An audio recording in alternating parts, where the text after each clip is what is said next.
I don't know how many times I'm going to have to go and say this, reiterate what I've said in the past. But Monsieur Didier Deschamps, Mr. Didier Deschamps, thank you for everything that you've done to this national team. But please, please, you need to go. I am sick and tired of this disgusting football my team, my national team is doing. Please, for the good of the French people, for the good of the proud French, you need to go. And at this point, I know I'm talking in the wind because you've guaranteed you're going to run out your contract till the 2026 World Cup. But I'm sorry, if we're playing like this, France, we may as well. We'll probably get to a semifinal and whatnot. But at the first test, once we face a European powerhouse, a Spain, an Argentina, we're getting bounced. We are getting bounced. If we need to hope and pray on beating up Portugal on pens, we're getting bounced. It is not looking good. Even though today we win 2-0, a relatively comfortable win in the end. There's just so many mistakes to get onto. But first and foremost, I got to go and say that, hey, I missed the first 15 minutes of this game because I was coming back, so I didn't see the first 15. But from what I heard, actually, the first 15 minutes from France, impeccable. Completely impeccable. It was fluid. There were changes. 𝙀𝙢𝙖𝙾𝙖𝙆, 𝙀𝙪𝙨𝙞𝙀𝙀𝙁, Mbappe were connecting, free-flowing football. It was great. Arguably some of the best football France has played in the last 2 years. And then afterwards, in the first half, for the latter parts of the first half, I'd still say, generally speaking, I think France were doing pretty good. We just couldn't get the other goal. But oh my gosh. That second half, we should have conceded twice. There was a header that 𝙀𝙀𝙖𝙾 barely clears off the line, and then there's a shot that 𝙎𝙊𝘾𝙄𝘼𝙍 heads it and it goes onto the post. I think we got really lucky in this game to have gotten a clean sheet today. And friends, you got to go and say kudos to the defense. They did their job. But boy, oh boy, the way we play, it doesn't work. But again, the lineups, the thing is, initially the lineups were good, and I'll get on to the biggest asterisks that people are probably going to be asking on eventually. But the initial lineups here, they were perfectly fine. There wasn't any issues with it per se. You've got Mike Maignan in goal. Fortunately for now, I think that 𝙎𝙊𝘾 is arguably better than Maignan is right now, but Maignan, the seniority, he's already the number one. You can't strip that away from him. I think so long as if he has, a good, world or season this year with AC Milan, I think he's going to stay even if 𝙎𝙊𝘾 is out of this world. So Maignan, no issues there. Koundé at right back, arguably, definitely for sure for me, top 3 right backs in the world, no issues there. Konaté, Upamecano. I probably would have preferred Saliba and Upamecano, but Saliba was injured and Konaté, he did his job. I think the center back pairing was good today, and the Gazina at left back. Overall, defensively, I thought the back line was perfect. There was no issues there. In midfield, Tchouaméni, Koné, I thought they were overall excellent today. Nothing you can really go and say about that, especially Tchouaméni. Even though 𝙀𝙀𝙖𝙾 here was given the man of the match, I thought personally for me, Tchouaméni was absolutely excellent today. Got an assist on that Mbappe goal, a ridiculous assist I may add, from a 30-yard pass, springs Mbappe through, goes on one-on-one with Leo Zabarny, brilliant finish. For me, and not to mention the fact that the amount of tackles this guy's won. I mean, it doesn't look like he had the most here today. I think it was actually Manu Koné potentially. Created the most chances, was probably was fouled the most, but in terms of the tackles, I just couldn't remember Tchouaméni winning minimum 3-4 tackles, defensive contribution 7. I want to see more specifically, tackles 6, recoveries 4, dribble passes no times. I thought overall today, I thought he was absolutely excellent. 7 out of 9, ground duels 1, and was fouled once. I thought today one of Tchouaméni's best games in a French national team jersey. Excellent today. Koné, same thing again. I thought he was excellent today. Created the most chances. Was fouled the most. I thought the midfield today, it wasn't what Deschamps usually does. We had a much more defensive Tchouaméni, which fine. We need a DM, no issues there. But we played with the Koné, and Koné's more of a box-to-box, but also doesn't lack on the defensive responsibilities. But the biggest thing is that finally once, we didn't play this disgusting, 3 defensive, Guendouzi, Rabiot, and Tchouaméni. None of that. I never want to see that again. Today, we went with 𝙀𝙀𝙖𝙾 at the 10, or as a false 9, whatever you want to call it. 𝙀𝙀𝙖𝙾 was at 10. I thought 𝙀𝙀𝙾 today was excellent. Completely impeccable, scored a goal, was connecting with his players, was lively, this and the other. Excellent game for 𝙀𝙀𝙀𝙀. Bradley Barcola on this side as well. Same thing, was really dangerous, especially in the first half, taking on his man, so on and so forth. The one thing, again, I'll say with with Barcola is that it's finishing. It's his finishing, buddy. At this point, I almost waste that for the next international win, whatever it is. Just don't go. Just take 2-3 days, just focus on the finishing. Just focus on the finishing. Defensively, he's there. He doesn't, forego his defensive responsibilities. Attacking wise, dribbling at people, he's there. Runs him behind, he's there. The only thing, even passing, he's there. He's good. The only thing is when he himself gets in front of a goal and he has to put the ball in the back of the net, there's a circuit break and something goes wrong. He had one opportunity, was sprung forward, I think by, was it 𝙋𝙊𝘿𝘾𝘼𝙎𝙏? I can't remember who it was, or by Kone. He's through on goal, basically has a one-on-one, has done the most difficult part, gets in front of his defender and blasts this thing into orbit. Absolutely blasts this thing into orbit. I was like, nah, so let me get a reading on that. But it is something that you can improve, especially you gone and seen that, finishing is something that improves with time. So I'm hoping with that. But 𝙂𝙂, I thought, had a good game today. 𝙀𝙀, thing with 𝙀𝙀, I didn't see, again, I missed most of the first half when he came off for the second half. From what I saw, he was fine today. He's sort of in the continuation of what he's done for PSG. Not enough, of course. I can't say I'm pleased with it, but he was fine today. With his injury, I think it was that he felt, Didier Deschamps said that he was feeling something in his calf and that they didn't want to risk it. So he came off. That's unfortunate. I thought he was okay today, in just mid performance today, nothing crazy. One chance created. I think he had 1 out of 4. Yeah, successful dribbles, so not good on that domain. Dispossessed 3 times. So yeah, overall. Actually, not gonna lie, probably not the greatest game by 𝙀𝙀. I think he tried a bit too much.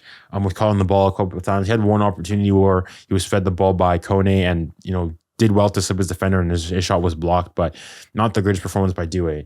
And then finally, to get on to the man himself, the dictator himself, Kylian Mbappé. Kylian Mbappé completed the most dribbles. The thing with this, we need to go full swing for this one. The thing with this Mbappé performance is it is such an Mbappé-esque performance. There was at times, the goal that he scored, pure cinema. Pure cinema. Nothing you can say. Gets sprung in through one-on-one on goal, beats his defender, bang, finish. That is vintage prime Mbappé. You can't say anything there. But then there was... There was some generational disaster classes happening on the pitch from Mbappé in that same game. There was times where this guy's trying to do rainbow flicks in his own halves, falling, losing possession, gets sprung in through on goal once again, tries to chip the keeper. He has, 𝙀𝙀𝘋𝙀𝘋𝘼 and 𝙂𝙂𝘿𝘋𝙀𝘋 free for a through ball. I don't know. And for me, the biggest thing is that Mbappé hasn't changed. I was hearing this Mbappé, from Madrid, he's pressing this, and I saw today he was not doing diddly squat. This was a typical, he'll maybe run a bit, pretend he's going to press. No. And I get that for France, his role's a bit different. But if you saw Dembele, what Luis Enrique was able to do with him, with PSG, why don't you translate to the French national team? Doing a bit of press is not going to work. And the issue, again, this is why I go and say, and sort of almost blaming this on Deschamps, I was hearing him in response to ask questions by, TF1, the news media in France, about, the way France played, so on and so forth. And he said that, okay, we can't always have a high press, which fair, true. And that because if you do that, you're going to get tired, so on and so forth. But the issue is that we can't press. We can't press. If we're not going to actually really go and really have a go at pressing, the idea is if you can't press, don't press at all. Don't do a half-ass press, half-baked press, so on and so forth. If you're not going to press, don't press. Sit back, then fine. But don't do this thing. I'm going to press a bit and get played around, but I pressed. Go and press actually. The thing is, though, we can't keep the ball in that second half. We got outpossessed by them. In fact, overall here, if we go and you look at the stats, overall, in the total game, we had 56% possession to 44. So 55-45, that's, as almost close to dead even as you can go and get. In the first half, it definitely was in our favor, but even then it wasn't. In the second half, we got outpossessed. Completely outpossessed. And same amount of shots as us, more shots on target, more big chances created. And I just don't get this whole thing of going and, I don't know. I feel like the tactics with Deschamps is basically, in God we trust. This is that Ancelotti ball. In God we trust football. We have Arsenal who have set play FC, defend, and we have some of that too. But us, it's an Mbappé we trust. In God we trust. It's a moment of magic, a moment of inspiration, which great and whatnot. Yes, France has the players, the repertoire to be able to do so. But the thing is, we also have the repertoire to play some of the most beautiful football ever. And I've said this in the past. I think that this France national team, everybody's fit, so on and so forth, as if this was a club team, has the potential to win the Champions League or certainly be one of the best teams in the world. But I feel like it's being wasted by Deschamps. And again, I say this because people are going to say, oh, but this guy got you this. Deschamps has been impeccable for the French national team, especially the way he took it over and so on and so forth. But at some point, buddy, we can't focus on the past. We got World Cups to win. We got trophies to win. And you can't be satisfied. If you're not moving forward, you're stagnating. If you're stagnating, you're falling behind. If you're not progressing, you're stagnating. And so I don't get that. But that's not even the biggest concern for me right out of the game. For me, this was a game. It's the first game back from the international window. It's not all that serious and whatnot. But for me, all of this comes down to this disgusting nonsense. Ousmane Dembele. And again, I'm sorry, even Dembele came on, only played 36 minutes, didn't really have much to do, 2 shots, had a fine performance, nothing crazy, didn't have enough time to go and really do anything. But for me, the thing is, comes on the 46th minute at halftime, gets injured in the 81st. And the thing is, we're going to need full screen for this one. The thing is, coming into this window, Dembele already, at the end of the PSG Toulouse game, came off provincially because he had something in his, I think, left hamstring or something, or somewhere there. And so provincially was taken off, did some tests, wasn't going to see me, didn't train for the first couple of days with the French national team, took part in the full training session yesterday and so on and so forth, but was slowly getting back into it. And so I'm thinking, okay, perfectly fine. I mean, I don't mind, staying there. So long as, don't force him. Worst case, bring him on, maybe sub him on second half in the second game at the Parc des Princes. Fine. Then I go and see. He comes on for 𝙀𝙼. I'm like, okay, fair enough. I mean, I guess if he's ready, he's ready. But for him to only get injured 41 minutes into the game, especially knowing that this guy was injured before, what are we doing? This is where I'm like, sometimes we need to be savvy. Fabien Ruiz for PSG and the Spanish national team. He came into the Spanish camp, was sent back home to PSG because he got injured in the game against Toulouse. Why don't we do the same with Dembele? This, let's be honest here, without, being disrespectful to, I think in our group, Iceland, Azerbaijan, and Ukraine, this is an easily winnable group for France. France do not need Dembele to win this group. France don't even need Dembele and Mbappe to win this group. Then why are we forcing it? Pourquoi on force? Why are we forcing these players here? Let Dembele, he's only started the season. Let him rest. Let him get fully back. Now I don't even know how long he's gone for. God forbid this guy's out for the first Champions League game. God forbid he's out for the second game against Barca. Oh, les gars, no, please. But this is what I'm saying. You do. Why do you bring him on? It's not like, oh, Dembele, we were losing the game. It's not like we were struggling or anything. It's not like he had no other options off the bench. Look at the bench. Afterwards, you have 𝙋𝙊𝘾𝘼𝙎𝙏 who came on. Why don't not bring him on for his first appearance? You can put him there. At least he would have gone to the right wing. You could have kept Barcola or Mbappe goes, whatever. We had options. You had Magnus Akliouche who could have came on there instead of Dembele. Both left-footed Dembele's ambidextrous, but left-footed right winger. Why don't you play him there?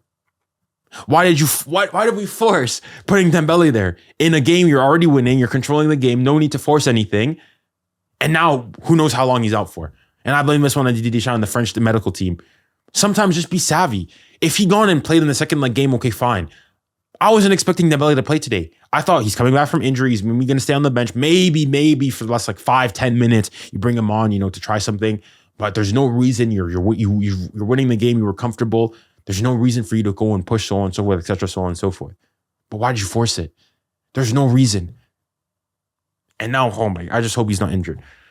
But again, this French national team thing, I mean, the stats overall, in total, PSG France with higher XG, 2.13, 16 shots, 6 shots on target, 4 big chances created for both.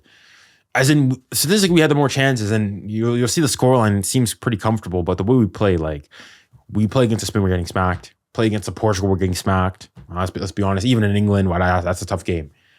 We need to lock in. And the thing is, at this point, it's just, I've literally made this exact same video when we lost to, I think it was Italy. I was like, yeah, we're done. I don't see anything changing. But yeah, that's me. That's my opinion on things. Thank you guys for tuning in. To those who decided to tune in on the stream, I'm going to be streaming a lot more often this year. So stay tuned to the channel. Make sure to follow me on all my social media platforms, whether that's Twitch, Kick, YouTube, TikTok, Instagram. I'll be posting a lot more frequently, hopefully this year. And yeah, that's been it. Thank you guys very much. And I look forward to seeing you guys next time. And remember, stay safe, stay kind, and stay blessed. Godspeed.